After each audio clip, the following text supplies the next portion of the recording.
This is Rich Walkus for Flood Talk from H2O Partners, USA. Here today to talk to you about Dr. Slevin's 7 fundamentals of flood insurance. Fundamental number 6, coverage in basement is limited. Now before we start, let me tell you a little story. Every year at our family get-togethers, I have this little argument with my insurance agent brother-in-law, Jimmy. Jimmy says, "Why would anybody buy flood insurance? It doesn't cover anything in a basement." Now later on, I'll tell you how I win that argument every year. But for now, let's start taking a look at how the NFIP defines a basement. Essentially, a basement is any level of a structure where the floor is below ground or subgrade on all sides. You're standing in a basement if everywhere you turn, you're standing underground. Now, it doesn't matter what anybody living or working there does with it or calls it. If the floor is subgrade on all sides, then it meets the definition of a basement. And where will flood water go first? That's right, gravity makes sure it seeks the lowest level, and it goes into the basement and turns it into an indoor swimming pool.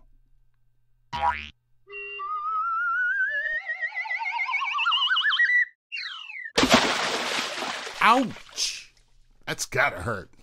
Oh yeah, if you have a sunken living room, that would also be considered a basement, because it would be subgrade on all sides too. And the basement coverage limitations which we're about to discuss would apply to that sunken living room too. Ouch! Again. You know, you think he would have learned. So why is understanding the basement definition so important? Because there are coverage limitations within basements. Limited building coverage and very limited personal property coverage. Let's talk about building coverage first.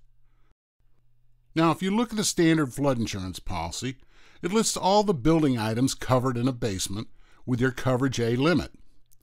It is these items and only these items that are covered. Now, I'm not going to read the whole list to you, but let me tell you, it contains some big ticket items, such as furnaces and hot water heaters, foundations and footings, air conditioners, fuel tanks, heat pumps, electric circuit breaker boxes, basically any mechanicals and equipment that connect to the house and make it functional and habitable. Oh yeah, and don't forget, it also covers cleanup. So it does cover something in a basement. Now, after going over this list with Jimmy, my brother-in-law insurance agents, I say, "Jimmy, flood insurance may have very limited contents coverage in a basement, but it does cover some high-cost, big-ticket items. Items that connect to that building and make it run."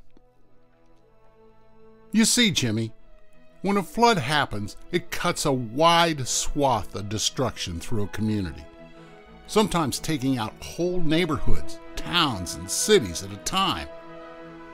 A flood will stop a community's businesses in its tracks, putting its citizens out of work. A flood won't respect a community's churches or houses of worship. A flood can damage and destroy our community's farmhouses and barns, putting our food supply at risk. The purpose of the program is to protect our homes, our families, our neighborhoods, and our communities.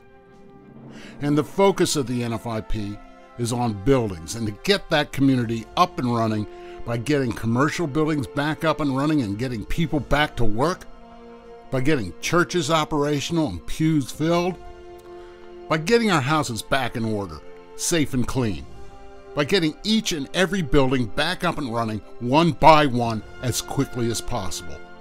Flood insurance is good for homeowners, businesses, churches, farms, and the whole community. But most of all, Jimmy, most of all, flood insurance is good for the good old USA. And that usually shuts him up. And by the way, these limitations also apply in post-firm enclosures with special flood hazard areas.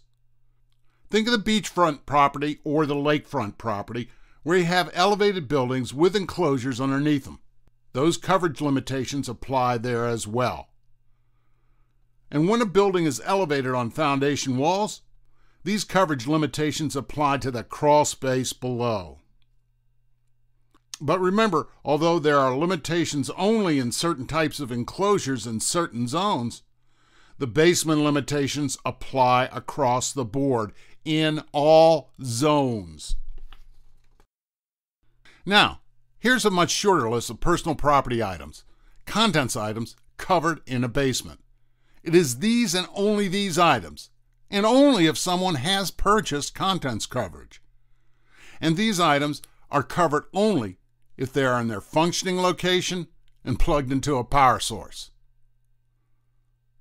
Air conditioning units, the portable window type. Not only clothes washers, but also clothes dryers. And food freezers. Not the big beer cooler walk-in types, but only the chest-type freezers and the food in any freezer. Side-by-side fridges and freezer combinations, hey, they don't count either. So there you have it. Dr. Slevin's Flood Insurance Fundamental Number 6, coverage is limited in basements. Now be sure to watch all 7 of Dr. Slevin's Fundamentals of Flood Insurance. And be sure to check out our extensive agent flood insurance training at NFIPiService.com/training. And for all you tweetsters out there, you can follow all our training activities and events on Twitter at NFIP Training. This is Rich Walkus for Flood Talk from H2O Partners USA, saying so long for now.